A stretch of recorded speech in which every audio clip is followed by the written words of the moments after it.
కాకసస్‌లో జిలిన్ అనే ఒక ఆఫీసర్ ఆర్మీలో పనిచేస్తున్నాడు. ఒకరోజు అతనికి ఇంటి నుండి ఉత్తరం వచ్చింది. అది అతని తల్లి దగ్గర నుండి వచ్చింది. అందులో ఆమె, "నేను పెద్దదాన్నైపోతున్నాను. నేను చనిపోయే ముందు నా కొడుకుని ఇంకొకసారి చూడాలనుకుంటున్నాను. వచ్చి నాకు వీడ్కోలు చెప్పి నన్ను ఖననం చేసి ఆ తర్వాత భగవంతుడు అనుగ్రహిస్తే నా ఆశీర్వచనంతో తిరిగి పనికి వెళ్ళు. నీకోసం ఒక అమ్మాయిని చూశాను. ఆ పిల్ల తెలివిగలది, మంచిది, కొంచెం ఆస్తి ఉన్న పిల్ల. ఆ అమ్మాయిని నువ్విష్టపడితే నువ్వు ఆమెని పెళ్లి చేసుకొని ఇంట్లోనే ఉండవచ్చు" అని రాసింది. జిలీన్ దాని గురించి ఆలోచించాడు. ఆ వృద్ధురాలు రోజు రోజుకి శక్తిని కోల్పోతున్నది నిజమే. ఆమె బతికుండగా చూసే అవకాశం మళ్ళీ బహుశా దొరక్కపోవచ్చు. తాను వెళ్ళడమే మంచిది. ఒకవేళ అమ్మ చూసిన అమ్మాయి బాగుంటే ఆమెని ఎందుకు పెళ్లి చేసుకోకూడదు? అలాగ అనుకొని అతను అతని కర్నల్ దగ్గరికి వెళ్ళి సెలవు తీసుకున్నాడు. తర్వాత అతని సహచరుల దగ్గర సెలవు తీసుకొని వెళ్ళటానికి సంసిద్ధుడయ్యాడు. అప్పుడు కాకస్ ప్రాంతంలో యుద్ధం జరుగుతున్న సమయం. పగలైనా రాత్రైనా రోడ్లు సురక్షితం కాదు. ఒకవేళ ఒక రష్యన్ తన తోట నుండి ఎంత దూరమైనా స్వారీ చేయడానికి లేక నడవడానికి ప్రయత్నిస్తే టర్టర్ జాతీయులు అతన్ని చంపేసేవారు, లేక కొండల మీదకు తీసుకువెళ్ళిపోయేవారు. టర్టర్ జాతీయులు అంటే టర్కీ భాష మాట్లాడేవాళ్ళు. అందువల్ల ప్రయాణికులు ఒక చోటు నుండి ఇంకొక చోటుకి వెళ్తున్నప్పుడు రక్షణగా వారానికి 2 సార్లు కొంతమంది సైనికులు ఒక కోట నుంచి ఇంకొక కోటకి వెళ్ళేటట్లు ఏర్పాటు జరిగింది. అది వేసవికాలం. కోట దిగువ ఉన్న సురక్షిత ప్రదేశంలో సామాన్లు తీసుకువెళ్ళే రైలు సిద్ధంగా ఉంది. సైనికులు బయటకు వచ్చారు. రోడ్డు మీద ఒకరి వెంట ఇంకొకరు బయలుదేరారు. జిలిన్ గుర్రం మీద వెళ్ళాడు. అతని సామానులున్న బండి సామానులు తీసుకెళ్లిన రైలుతో వెళ్ళింది. వాళ్ళు 16 మైళ్ళు వెళ్ళారు. సామానులు తీసుకెళ్తున్న రైలు మెల్లగా వెళ్తుంది. ఒక్కొక్కసారి సైనికులు ఆగడం, లేదా ఏదైనా బండికి చక్రం బయటికి వచ్చేయడం, లేదా ఏదైనా ఒక గుర్రం కదలటానికి మొండికేయటం, ఏం జరిగినా అందరూ వేచి ఉండాల్సిందే. మధ్యాహ్నం దాటినా వాళ్ళు సగం దూరం కూడా వెళ్ళలేదు. చాలా ధూళిగా, వేడిగా ఉండి ఎండ మండిపోతోంది. ఎక్కడా ఆశ్రయం ఇచ్చే చోటు లేదు. చుట్టూ ఖాళీ స్థలం. రోడ్డు పక్కన ఒక చెట్టు కానీ, ఒక పొద కానీ లేదు. జిలీన్ ముందుకు వెళ్ళి ఆగి సామానులు తనని దాటి వెళ్ళటం కోసం వేచి ఉన్నాడు. అతని వెనుక కొమ్ము బూర సంకేతాన్ని అతను విన్నాడు. సేన విభాగం మళ్ళీ ఆగింది. "నేను వేగంగా వెళ్ళడం మంచిది కాదా? నా గుర్రం మంచిది. ఒకవేళ టర్టర్ జాతీయులు నా మీద దాడి చేస్తే నేను పారిపోగలను.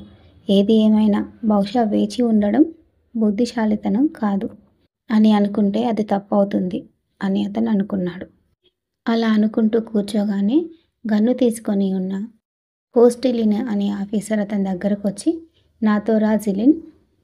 మనంతట మనమే వెళ్ళిపోదాం. ఇది భయంకరంగా ఉంది. నాకు చాలా ఆకలిగా ఉంది. వేడి చాలా ఎక్కువగా ఉంది. నా చొక్కా పిండుకునేంత తడిగా ఉంది" అన్నాడు. కోస్టిలిన్ లావుగా, బోలగా ఉండే వ్యక్తి. అతని ఎర్రటి ముఖం మీద చెమటలు కారిపోతున్నా జిలిన్ కొంచెం సేపు ఆలోచించి ఆ తర్వాత, "నీ గన్లో బుల్లెట్లున్నాయా" అని అడిగాడు. "అవును, ఉన్నాయి." "సరే వెళ్దాం పదా. కానీ మనమిద్దరం కలిసి ఉంటామన్న షరతు మీద వెళ్దాం."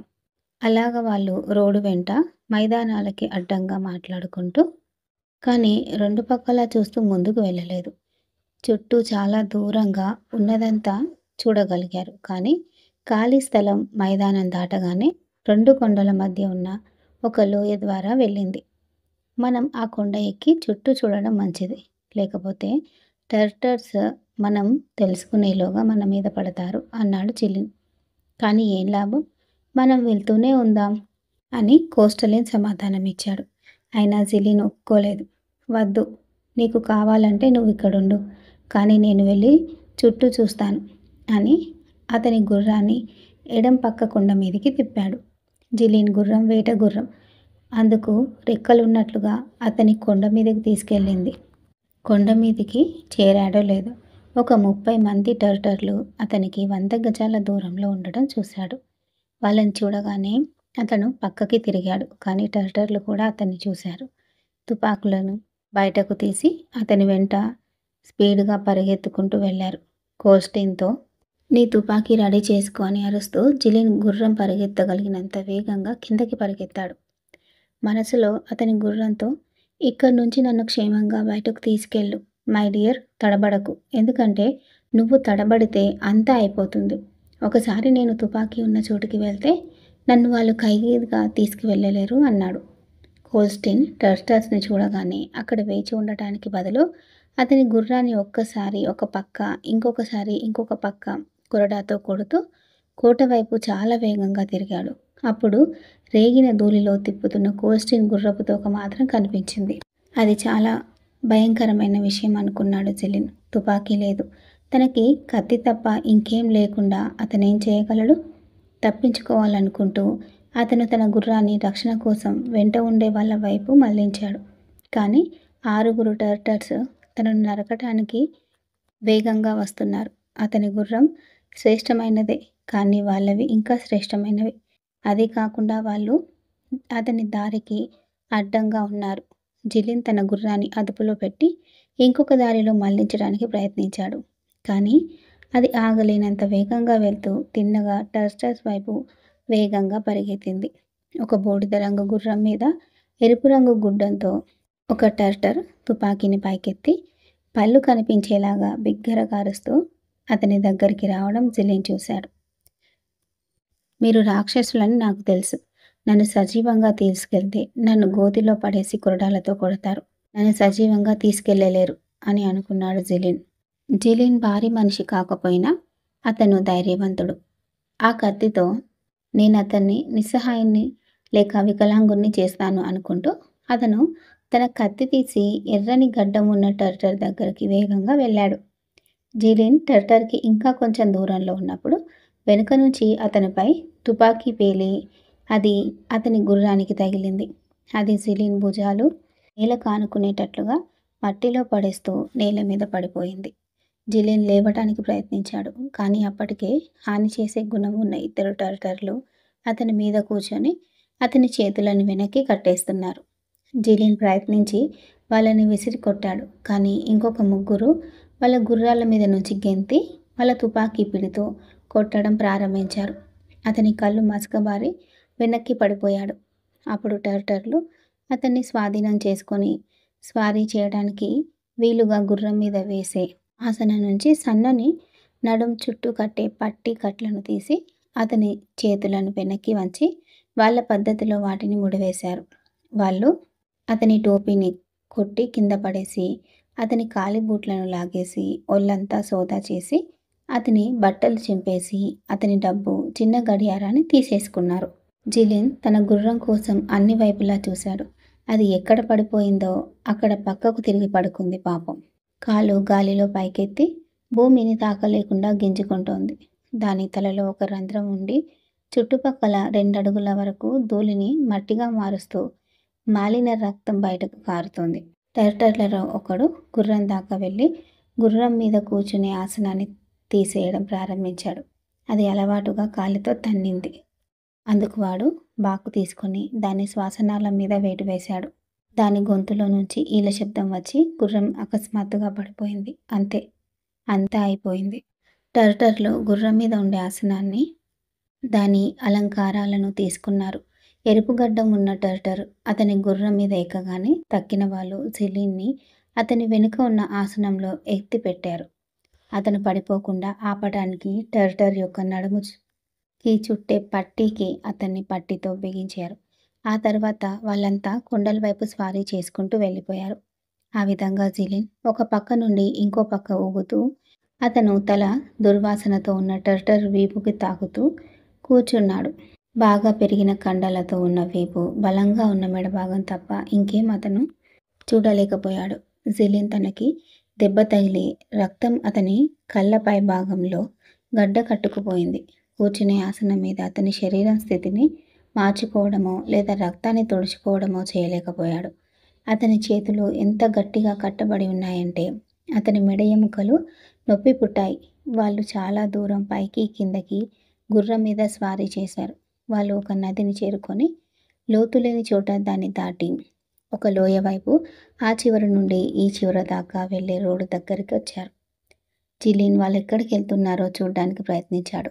కానీ అతని కంటి రెప్పలు రక్తంతో అంటుకుపోయి కళ్ళని తిప్పలేకపోయాడు. సంధ్యా సమయం అవుతోంది. వాళ్ళు ఇంకొక నదిని దాటి రాళ్లతో నిండిన పర్వతం వైపు పైకెళ్లారు.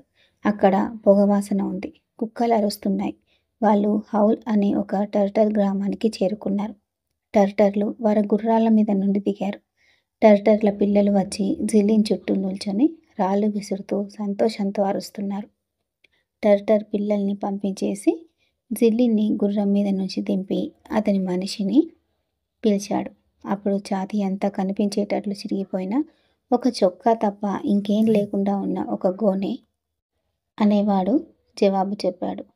టర్టర్లు అతనికిచ్చిన ఆదేశానుసారం అతను వెళ్ళి సంకెళ్ళు, ఇనుప చక్రాలున్న ఒక చెట్టు యొక్క 2 కొయ్య దుంగలు, ఒక కొక్కెం, చక్రాల్లో ఒక దానికి తాళం వేసి ఉన్న వాటన్నిటినీ తీసుకొచ్చాడు. వాళ్ళు జిన్నీన్ చేతులని కలిపి కాళ్ళకి ఉన్న సంకెళ్ళను బిగించి అతను పాడుబడిన ఒక భవనానికి ఇచ్చికెళ్ళి లోపలికి తోసి తలుపుకు తాళం వేసేశారు. జిలీన్ ఒక ఎరువుల కుప్ప మీద పడిపోయాడు. కొంచెం సేపు కదలకుండా తర్వాత స్థిరపడటానికి ఒక మెత్తని చోటు కోసం వెతికాడు. ఆ రోజు రాత్రి జిలీన్ అసలు నిద్రపోలేదు. సంవత్సరంలో రాత్రులు తక్కువగా ఉండే సమయం అది. గోడ పగులులో నుంచి పగటి వెలుతురు కనిపిస్తోంది. అతను లేచి ఆ పగులుని పెద్దదిగా చేయటానికి దాన్ని గీకి బయటకు రహస్యంగా చూశాడు. తాను గీకి చేసిన రంధ్రం ద్వారా జిలీన్ కొండ దిగువ వెళ్లే రోడ్డును చూశాడు. ఆ రోడ్డుకి కుడిపక్క ఒక టర్టర్ ఇల్లు, దాని దగ్గరగా 2 చెట్లు, గుమ్మం ముందు కూర్చున్న నల్ల కుక్క, ఒక మేక, తోకాడించుకుంటూ అటు ఇటు తిరుగుతున్న దాని పిల్లలు ఉన్నాయి. తర్వాత అతను పొడుగ్గా బదులుగా ముదురు రంగు గౌన్ వేసుకున్న, ఎత్తు బూట్లు కనిపించేటట్లు వేసుకున్న ప్యాంటుతో యుక్త వయసులో ఉన్న ఒక టర్టర్ స్త్రీని చూశాడు. ఆమె తల మీద ఒక కోటు, దాని మీద లోహంతో చేసిన నీళ్ల కూజ ఉన్నాయి. ఒంటి మీద ఒక చొక్కా తప్ప ఇంకేం వేసుకొని ఉన్న ఒక చిన్న టర్టర్ కుర్రాడు ఆమె చేయి పట్టుకొని నడుస్తున్నాడు. ఆ స్త్రీ నీళ్లు తోసుకొని ఇంట్లోకి వెళ్ళింది. వెంటనే నిన్నటి ఆ ఎరుపు గడ్డం ఉన్న అతను స్టీలు చొక్కా వేసుకొని వెండి పిడి ఉన్న ఖడ్గాన్ని అతనికి ఒక పక్క వేలాడుతుండగా బూట్లు వేసుకొని నల్లని మేక తోలు టోపీతో అతనికి వెనుకగా పెట్టుకొని అతను బయటికి వచ్చి ఒళ్ళు విరుచుకొని తన గడ్డాన్ని నిమురుకుంటూ కొంచెం సేపు నిల్చొని అతని నౌకర్ని ఆదేశించి బయటకు వెళ్ళిపోయాడు. ఆ సమయంలో 2 గుర్రాలు వాళ్ళ గుర్రాలని నీళ్లు పెట్టి ముందుకు వెళ్ళిపోయారు. గుర్రాల ముక్కులు తడిగా ఉన్నాయి. నీట్గా షేవ్ చేసుకున్న కొంతమంది అబ్బాయిలు ప్యాంటు లేకుండా ఒక చొక్కా మాత్రం వేసుకొని పరిగెత్తుకుంటూ బయటకు వచ్చారు. వాళ్ళందరూ గుంపుగా పాతబడిన భవనానికి వచ్చి చెట్టు రెమ్మని తీసుకొని దాని తలుపు సందులోకి నెట్టడం ప్రారంభించారు. జిలీన్ గట్టిగా అరిచాడు. గుర్రాలు భయంతో కేకలు వేస్తూ చెల్లాచెదురుగా పారిపోయారు. జిలీన్ బాగా దాహం వేసి గొంతెండిపోయింది. వాళ్ళొచ్చి నన్ను చూస్తే బాగుండును అని అతను అనుకున్నాడు. ఆ సమయంలో ఎవరో భవనం తాళాలు తీస్తున్నట్లు అతను విన్నాడు. ఎర్రగడ్డమున్న టర్టర్, అతనితో నల్లగా మెరుస్తున్న నల్లని కళ్ళు, ఎర్రని బుగ్గలు, చిన్న గడ్డంతో పొట్టిగా ఉన్న ఇంకొక వ్యక్తి లోపలికి ప్రవేశించారు. ఆ పొట్టివాడి ముఖం ఉల్లాసంగా ఎప్పుడూ నవ్వుతూ ఉంటుంది. అతను రెండవ వాడి కన్నా ఇంకా ఎక్కువ సంపన్నంగా దుస్తులు ధరించాడు. అతను బంగారంతో అలంకరించిన ఒక నీలి రంగు సిల్కు జుబ్బా వేసుకొని అతని బెల్టులో పెద్ద వెండి బాకు, వెండితో అలంకరించబడిన మొరాకో చెప్పులు, వాటి మీద తలసరి బూట్లు, అతని తల మీద తెల్లని గొర్రె చర్మంతో చేసిన టోపీ ఉన్నాయి. ఎర్రగడ్డం ఉన్న టర్టర్ లోపలికి ప్రవేశించి కోపంగా ఉన్నట్లు ఏదో మెల్లిగా మాట్లాడాడు. తలుపును ఆనుకొని నిల్చొని ఖడ్గాన్ని ఊపుతూ తోడేలులాగా జిలీన్ని ఓరగా చూశాడు. చురుకుగా ఉత్సాహంగా ఉన్న నల్లని వ్యక్తి గంతులు వేస్తున్నట్లు ముందుకు వస్తూ తిన్నగా జిలీన్ దగ్గరకొచ్చి గొంతు పూడ్చుకొని అతని భుజం మీద గట్టిగా కొట్టాడు. ఆ తర్వాత అతని భాషలో గబగబా మాట్లాడడం ప్రారంభించాడు. పళ్ళు బయటపెట్టి కళ్ళు మూస్తూ తెరుస్తూ గుడ్ డ్రెస్ అని మళ్ళీ మళ్ళీ చెప్పాడు. జిలీన్కి ఒక్క మాట కూడా అర్థం కాలేదు. కానీ తాగడానికి మంచినీళ్ళు ఇవ్వండి అన్నాడు. నల్లని వ్యక్తి కేవలం నవ్వి గుడ్ రూస్ అన్నాడు. ఆ తర్వాత అతని స్వంత భాషలో మాట్లాడుతూనే ఉన్నాడు.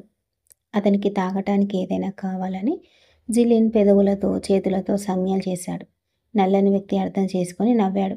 ఆ తర్వాత తలుపవతలికి చూసి దీనా అని ఎవరినో పిలిచాడు. ఒక చిన్న పిల్ల పరిగెత్తుకుంటూ లోపలికొచ్చింది. ఆమెకి దాదాపు 13 ఏళ్ళు ఉంటాయి. చిన్నగా, సన్నగా ఉండి, నల్లగా ఉండే టర్టర్ ముఖం లాంటి ముఖం కలిగి ఉంది. ఆ నల్లని టర్టర్ కూతురని స్పష్టంగా కనిపిస్తోంది.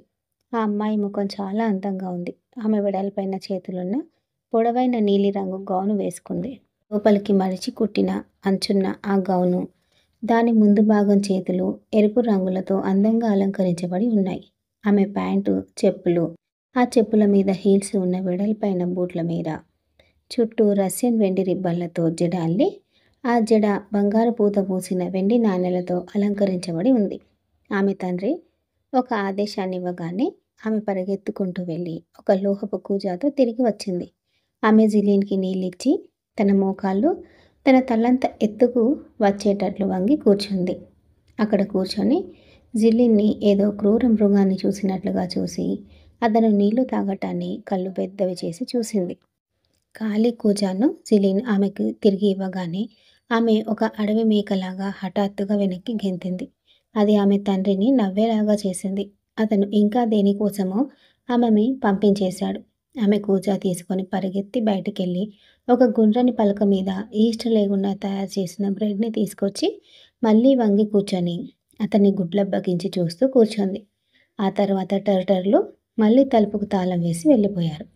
కొంచెం సేపైన తర్వాత గోనె వచ్చి ఏడ యజమాని ఏడ అని అన్నాడు.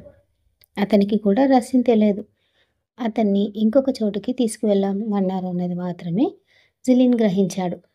సంకెళ్ళు పాదాలని తాకుతుండడం వల్ల అతను అడుగు వేయలేక కుంటుకుంటూ గోనెని అనుసరించాడు. భవనం నుంచి బయటకు వచ్చాక 10 ఇళ్లతో చిన్న గోపురంతో ఉన్న ఒక మాస్క్తో ఉన్న ఒక టవర్టర్ని గ్రామాన్ని జిలిన్ చూశాడు. ఒక ఇంటి ముందు జీన్లు వేసిన గుర్రాలు నిల్చొని ఉన్నాయి. చిన్న గుర్రాలు కళ్ళెపు తాళ్లతో గుర్రాలని పట్టుకొని ఉన్నారు. నల్లగా ఉన్న టర్టర్ ఈ ఇంటి నుంచి బయటకు వచ్చి జిలిన్ని అతన్ని అనుసరించమన్నట్లుగా చేత్తో సైగ చేశాడు. ఆ తర్వాత నవ్వి అతని భాషలో ఏదో అని మళ్ళీ ఇంట్లోకి వెళ్ళిపోయాడు. జిలిన్ లోపలికి ప్రవేశించాడు. ఆ గది బాగుంది. గోడలు మట్టితో నున్నగా పూత పూసి ఉన్నాయి. ముందు గోడ దగ్గర ముదురు రంగు మెత్తని ఈకలతో చేసిన పరుపులు కుప్పలుగా పడి ఉన్నాయి. పక్క గోడల మీద ఖరీదైన తివాసీలు వేలాడుతున్నాయి. వాటి మీద తుపాకులు, పిస్తోళ్ళు, ఖడ్గాలు సిల్వర్తో అలంకరించి కట్టి ఉన్నాయి. ఒక గోడకి దగ్గరలో మట్టి నేలతో సమతా స్థితిలో ఉన్న దానిపైన ఒక చిన్న స్టవ్ ఉంది. నేలంతా ధాన్యం నూర్చి నేలంతా శుభ్రంగా ఉంది. ఒక మూల పెద్ద జాగాలో ముతక కమ్మలులు పరిచి ఉన్నాయి. వాటి మీద దుప్పట్లు, ఆ దుప్పట్ల మీద దిండ్లు ఉన్నాయి. ఆ దిండ్లలో 5 దిండ్ల మీద 5గురు టర్టర్లు కూర్చున్నారు. నల్లగా ఉండేవాడు, ఎర్రని జుట్టున్నవాడు, 3 అతిథులు. వాళ్ళు ఇంట్లో వేసుకునే చెప్పులు వేసుకున్నారు. ప్రతి ఒక్కడి వెనుక ఒక మెత్త ఉంది. వాళ్ళ ముందు ఒక గుండ్రని పలక మీద జొన్నలతో చేసిన కేకు, ఒక చిన్న గిన్నెలో కరిగించిన వెన్న, ఒక జగ్గులో బూజ లేక టర్టర్లు తాగే బీర్లున్నాయి. కేక్ని, వెన్నని వాళ్ళు చేతులతో తిన్నారు. నల్లగా ఉండే వ్యక్తి పైకి గెంతి జిలిన్ని కార్పెట్ మీద కాకుండా నేల మీద ఒక పక్క ఉంచమని ఆదేశించి తర్వాత మళ్ళీ అతను కార్పెట్ మీద కూర్చొని అతని అతిథులకి జొన్నల కేకు బూజాకి ఇచ్చాడు. నౌకర్ జిలిన్ని కూర్చోమన్నాడు. దాని తర్వాత అతని బూట్లు విప్పి తలుపు దగ్గరున్న తక్కిన బూట్ల దగ్గర పెట్టి యజమానికి దగ్గరగా కంబల మీద కూర్చున్నాడు. వాళ్ళు తింటుంటే చూస్తూ కూర్చున్నాడు.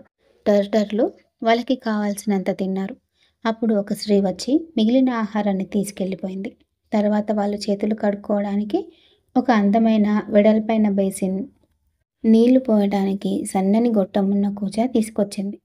వాళ్ళు చేతులు కడుక్కొని ఆ తర్వాత మోకాళ్ళ మీద కూర్చొని ప్రార్థన చేస్తున్నారు. వాళ్ళు కొంతసేపు మాట్లాడుకున్న తర్వాత అతిథులలో ఒకడు జిలిన్ వైపు తిరిగి రష్యన్లో మాట్లాడటం మొదలుపెట్టాడు. ఎర్రగడ్డం ఉన్న టర్టర్ని చూపిస్తూ కాజీ మొహమ్మద్ నిన్ను పట్టుకున్నాడు. నల్లగా ఉన్న వాడి వైపు చూపిస్తూ అతను నిన్ను అబ్దుల్ మురాద్కి ఇచ్చాడు. అబ్దుల్ మురాద్ ఇప్పుడు నీ యజమాని అన్నాడు. జిలిన్ మౌనంగా ఉన్నాడు. అప్పుడు అబ్దుల్ మురాద్ మాట్లాడుకుంటూ నవ్వుతూ జిలిన్ వైపు చూపిస్తూ సోల్జర్ రస్ గుడ్ రస్ అని మళ్ళీ చెప్పాడు. అప్పుడు అనువాదకుడు నిన్ను ఇంటికి ఉత్తరం రాసి వాళ్ళని డబ్బు పంపించమని వాళ్లకు చెప్పు. డబ్బు రాగానే అతను నిన్ను వదిలేస్తాడని అతన్ని ఆదేశిస్తున్నాడు. జిలిన్ టర్టర్లు కొంతసేపు మాట్లాడిన తర్వాత అనువాదకుడు 3000 రూబల్స్ అన్నాడు. 3000 రూబల్స్ అంటే 3000 రూపాయల కన్నా కొద్దిగా ఎక్కువ. లేదు, నేనంత ఇవ్వలేను అన్నాడు జిలిన్. అబ్దుల్ పైకి లేచి చేతులూపుతూ ఇంతకు ముందులాగే జిలిన్ అర్థం చేసుకుంటాడనుకొని అతనితో మాట్లాడాడు. మధ్యవర్తి దాన్ని అనువదిస్తూ నువ్వెంతిస్తావు అన్నాడు. జిలిన్ ఆలోచించి 500 రూబల్స్ అన్నాడు. అలా జిలిన్ అనగానే టర్టర్లందరూ కలిసి గబగబా మాట్లాడడం మొదలుపెట్టారు. అబ్దుల్ ఎర్రగడ్డం ఉన్నతని మీద అరవడం మొదలుపెట్టాడు. ఎంత తొందరగా మాట్లాడాడంటే లాలాజలం అకస్మాత్తుగా అతని నోటి నుండి బయటకు వచ్చింది. ఎర్రగడ్డం ఉన్నతను భావోద్వేగానికి గురయ్యాడు. కొంతసేపైన తర్వాత వాళ్ళు శాంతించారు. అప్పుడు అనువాదకుడు యజమానికి 500 రూబల్స్ చాలవు. అతను నీకోసం స్వయంగా 200 ఇచ్చాడు. ఖాజీ మహమ్మద్ అతనికి అప్పున్నాడు. ప్రతిఫలంగా అతను నిన్ను తీసుకున్నాడు. 3000 రూబల్స్ కన్నా తక్కువ కుదరదు. నువ్వు రాయనంటే నిన్ను గోతిలో పడేసి కొరడాలతో కొడతారు అన్నాడు. వాళ్ళకి ఎంత ఎక్కువ భయపడితే అంత తీవ్రంగా ఉంటుంది అన్నాడు జిలిన్. అందుకు అతను ఆ అనువాదకుడు కాళ్ళ దగ్గర తటాలుగా దూకి అతను నన్ను భయపెట్టడానికి ప్రయత్నిస్తే అసలు నేను రాయను. అప్పుడు అతనికి ఏం దొరకదు అని ఆ నీచుడికి చెప్పు. ఇంతకు ముందు నేనెప్పుడు భయపడలేదు, ఎప్పుడు భయపడను కూడా అన్నాడు జిలిన్. మధ్యవర్తి అనువదించి చెప్పాక వాళ్ళందరూ ఒక్కసారిగా మాట్లాడడం ప్రారంభించారు. వాళ్ళు చాలాసేపు గబగబా అస్పష్టంగా మాట్లాడారు. ఆ తర్వాత నల్లగా ఉండే వ్యక్తి లేచి జిలిన్ దగ్గరకొచ్చి వాళ్ళ భాషలో ఏదో మాట్లాడాడు. దాని అర్థం ధైర్యవంతుడు అని. అతను నవ్వి మధ్యవర్తికి ఏదో చెప్తూ అతను 1000 రూబల్స్ వాళ్ళని సంతృప్తిపరుస్తాయి అని అనువదించి చెప్పాడు. జిలిన్ తన మాట మీదే నిలబడ్డాడు. 500 రూబల్స్ కన్నా ఎక్కువ ఇవ్వను. ఒకవేళ మీరు నన్ను చంపేస్తే మీకు అసలు ఏం దొరకదు అన్నాడు. టర్టర్లు కొంచెంసేపు మాట్లాడుకొని తర్వాత ఏదో తీసుకురావడానికి నౌకర్ని బయటకు పంపించి ఒకసారి జిలిన్ వైపు ఇంకొకసారి తలుపు వైపు చూస్తూ ఉన్నారు. నౌకరు లావుగా కాలికి చెప్పులు లేకుండా చింకి బట్టలతో కాళ్ళకి సంకెళ్ళుతో ఉన్న వ్యక్తితో పాటు వచ్చాడు. జిలిన్ వచ్చిన వ్యక్తిని చూసి ఆశ్చర్యపోయాడు. అతను కోస్టిలిన్. అతన్ని కూడా బంధించారు. వాళ్ళిద్దరినీ పక్కపక్కనే ఉంచారు. ఏం జరిగింది వాళ్ళు ఒకరికొకరు చెప్పుకోవటం ప్రారంభించారు. వాళ్ళు మాట్లాడుకుంటున్నప్పుడు టర్టర్లు మౌనంగా వాళ్ళని చూస్తూ ఉన్నారు. జిలిన్ అతనికి ఏం జరిగిందో చెప్పాడు. కోస్టిలిన్ అతని గుర్రం ఎలాగ ఆగిపోయిందో, అతని తుపాకీ ఎలాగ గురి తప్పిందో, ఇదే అబ్దుల్ తనని ఆక్రమించి ఎలాగ బందీ చేశాడో అంతా చెప్పాడు. అబ్దుల్ ఒక్క ఉదుటున పైకి లేచి కోస్టిలిన్ పక్క చూపిస్తూ ఏదో అన్నాడు. మధ్యవర్తి దాన్ని అనువదించి వాళ్ళిద్దరూ ఒకప్పుడు ఒకే యజమానికి సంబంధించిన వాళ్ళని, ఎవరి ముందు డబ్బులిస్తే వాళ్ళని విడుదల చేస్తారని చెప్పాడు. ఆ తర్వాత జిలిన్తో నీకు కోపం వస్తుంది, కానీ నీ సహచరుడు శాంత స్వభావుడు. అతను వాళ్ళ ఇంటికి ఉత్తరం రాశాడు. వాళ్ళు 5000 రూబల్స్ పంపిస్తారు. అందుకు అతనికి మంచి ఆహారం పెట్టి బాగా చూసుకుంటున్నారు అన్నాడు. దానికి జిలిన్ నా సహచరుడు అతనికి ఎలాగా చేయాలనిపిస్తే అలాగా చేస్తాడు. బహుశా అతను ధనవంతుడై ఉంటాడు, కానీ నేను కాదు. నేను చెప్పినట్లు మీకు కావాలంటే నన్ను చంపేయండి. దానివల్ల మీకేం లాభం ఉండదు. కానీ 500 రూబల్స్ కన్నా ఎక్కువ పంపమని నేను రాయను. వాళ్ళేం మాట్లాడలేదు. హఠాత్తుగా అబ్దుల్ లేచి పెన్ను కాగితం జిలిన్కిచ్చి అతని భుజం మీద కొట్టి అతన్ని రాయమని సంజ్ఞ చేశాడు. అతను 500 రూబల్స్ తీసుకోవడానికి ఒప్పుకున్నాడు. జిలిన్ మధ్యవర్తితో కాసేపు ఆగి నాకు సరిగ్గా భోజనం పెట్టాలని, సరియైన బట్టలు, కాలికి బూట్లు ఇచ్చి మా ఇద్దరిని కలిసి ఉంచాలని అతనికి చెప్పు. అది మాకు సంతోషంగా ఉంటుంది. అంతేకాకుండా ఈ సంఖ్యలను తీసేయాలి అని జిలిన్ యజమానిని చూసి నవ్వాడు. యజమాని కూడా నవ్వి మధ్యవర్తి చెప్పింది విని నేను చాలా మంచి బట్టలు, పైన వేసుకునే గుడ్డ, బూట్లు వాళ్ళకిచ్చి పెళ్లి చేసుకునేందుకు తగిన వాళ్ళుగా చేస్తాను. యువరాజులలాగా భోజనం పెడతాను. వాళ్ళకి కావాలంటే వాళ్ళిద్దరూ భవనంలో కలిసి ఉండొచ్చు. కానీ వాళ్ళ సంఖ్యలు తీసివేయలేను. ఎందుకంటే వాళ్ళు పారిపోతారు. కానీ రాత్రి సంఖ్యలని తీసేస్తాం అన్నాడు. తర్వాత ఒక్కసారిగా లేచి జిలిన్ భుజాల మీద కొట్టి, నువ్వు మంచివాడివి, నేను మంచివాడిని అన్నాడు. తన మనసులో నేను పారిపోతాను అనుకుంటూ జిలిన్ ఉత్తరం రాశాడు. కానీ అది వెళ్ళవలసిన చోటుకి వెళ్ళకూడదని తప్పు అడ్రస్ రాశాడు. జిలిన్, కోస్ట్లిన్ ఇద్దరిని భవనానికి తీసుకెళ్ళి ఎండిన మొక్కజొన్న గడ్డి, ఒక కూజాలో నీళ్లు, కొంచెం బ్రెడ్, 2 పాత అంగీలు, రష్యన్ సిపాయిల శవాల నుంచి తీసిన వన్నీ స్పష్టంగా తెలుస్తున్న కొన్ని అరిగిపోయిన మిలిటరీ బూట్లు వాళ్ళకిచ్చారు. రాత్రిపూట పాదాల నుంచి సంఖ్యలు తీసి భవనంలో బంధించి ఉంచారు. జిలిన్, అతని స్నేహితుడు నెలంతా అలానే ఉన్నారు. యజమాని ఎప్పుడు ఇవాన్ నువ్వు మంచివాడివి అని, అబ్దుల్ మంచివాడిని అనేవాడు. కానీ వాళ్ళకి భోజనం సరిగా పెట్టేవాడు కాదు. ఈస్ట్ వేయకుండా చేసిన జొన్న రొట్టెలు, లేక ఒక్కోసారి కాల్చకుండా ఒక జొన్న రొట్టెల పిండి కన్నా ఇంకేం ఇచ్చేవారు కాదు. ఈస్ట్ వేయకుండా జొన్న రొట్టెలు ఇస్తే అవి సరిగ్గా పొంగవు. సరిగ్గా కుక్ కాలేదని అర్థం. కోస్ట్లిన్ రెండవసారి ఇంటికి ఉత్తరం రాశాడు. డబ్బు కోసం వేచి ఉండడం తప్ప ఇంకేం చేయకుండా వ్యర్థంగా కాలం గడుపుతుండేవాడు. రోజుల కొద్దీ భవనంలో నిద్రపోతూ లేక ఉత్తరం కోసం రోజులు లెక్కబెడుతూ కూర్చునేవాడు. జిలిన్కి అతని ఉత్తరం ఎవరికి అందదని తెలుసు. అతను ఇంకొక ఉత్తరం రాయలేదు. అతను నాకు చెల్లించడానికి సరిపడా డబ్బు మా అమ్మకి ఎక్కడ దొరుకుతుంది? ఇప్పటికీ నేను ఆమెకి పంపించిన డబ్బుతో ఆమె జీవిస్తోంది. 500 రూపాయలు పోగు చేయాలంటే ఆమె పతనమవుతుంది. భగవంతుడి సాయంతో నేను ఇక్కడి నుంచి తప్పించుకుంటాను అని అతను అనుకున్నాడు. అందుకు ఎలాగ పారిపోవాలా అని పథకం వేసుకున్నాడు. అతను ఈల వేసుకుంటూ నడవడమో, లేక కూర్చొని ఏదో పని చేసుకోవడమో, లేక మట్టితో బొమ్మలు చేయడమో, లేక రెమ్మలతో బుట్టలల్లడమో చేస్తూ ఉండేవాడు. ఒకసారి అతను ఒక బొమ్మ చేసి దానికి టర్టర్ గౌను వేసి ఆ బొమ్మని ఇంటి పైకప్పు మీద పెట్టాడు.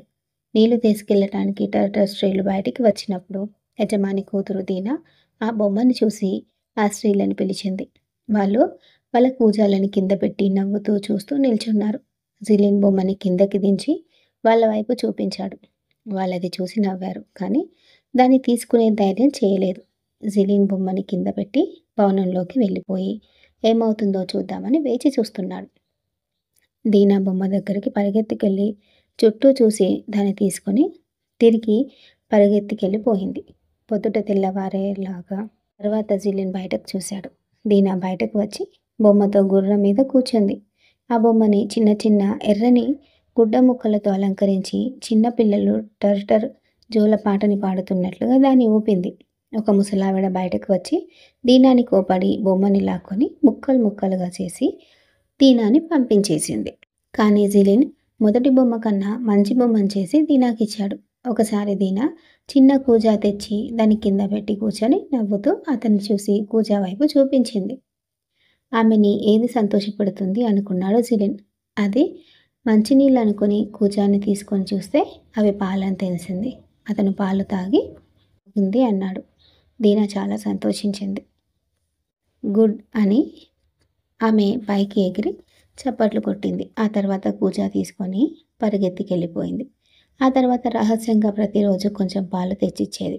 టర్టర్లు మేక పాలతో చీజ్లు చేసి దాన్ని వాళ్ళు వాళ్ళ ఇంటి కప్పు మీద ఒక్కొక్కసారి గుట్టగా ఆరబెట్టేవాళ్ళు. ఆ చీజ్ దీనా జిలిన్కి తీసుకొచ్చి ఇచ్చేది. ఒకసారి అబ్దుల్ ఒక గొర్రెను చంపితే దాని మాంసాన్ని జుబ్బా చేతుల్లో పెట్టుకొని జిలిన్ కోసం కొంచెం తెచ్చింది. ఏమైనా అలాగ ఇవ్వాలనుకుంటే వాటిని కిందకి విసిరేసి పారిపోయేది.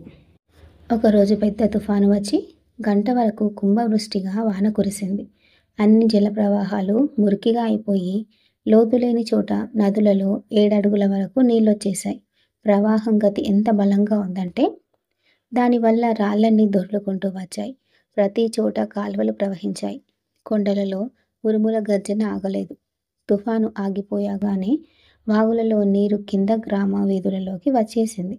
జిలిన్ తన యజమానిని ఒక కత్తి అడిగి దాంతో ఒక చిన్న గుండ్రని గొట్టాన్ని తయారు చేశాడు. చిన్న చిన్న చెక్క ముక్కలని కట్ చేసి ఒక చక్రాన్ని తయారు చేసి దానికి 2 బొమ్మలని చెరొక పక్క అతికించాడు. చిన్న అమ్మాయిలు చిన్న చిన్న వస్తువులను తీసుకొచ్చి ఇస్తే ఒక బొమ్మని రైతులాగా, ఇంకొక బొమ్మని రైతు భార్యలాగా అలంకరించాడు. వాటిని వాటి వాటి భాగాలలో కట్టి చక్రాలన్నీ ప్రవాహంలోకి పంపించాడు. చక్రాలు కదలడం ప్రారంభించి బొమ్మలు డాన్స్ చేశాయి. గ్రామం అంతా అక్కడ గుమిగూడారు. చిన్న అబ్బాయిలు, అమ్మాయిలు, టర్టర్ పురుషులు, స్త్రీలు అందరూ వచ్చారు. మిగతా కథ రెండవ భాగంలో తెలుసుకుందాం.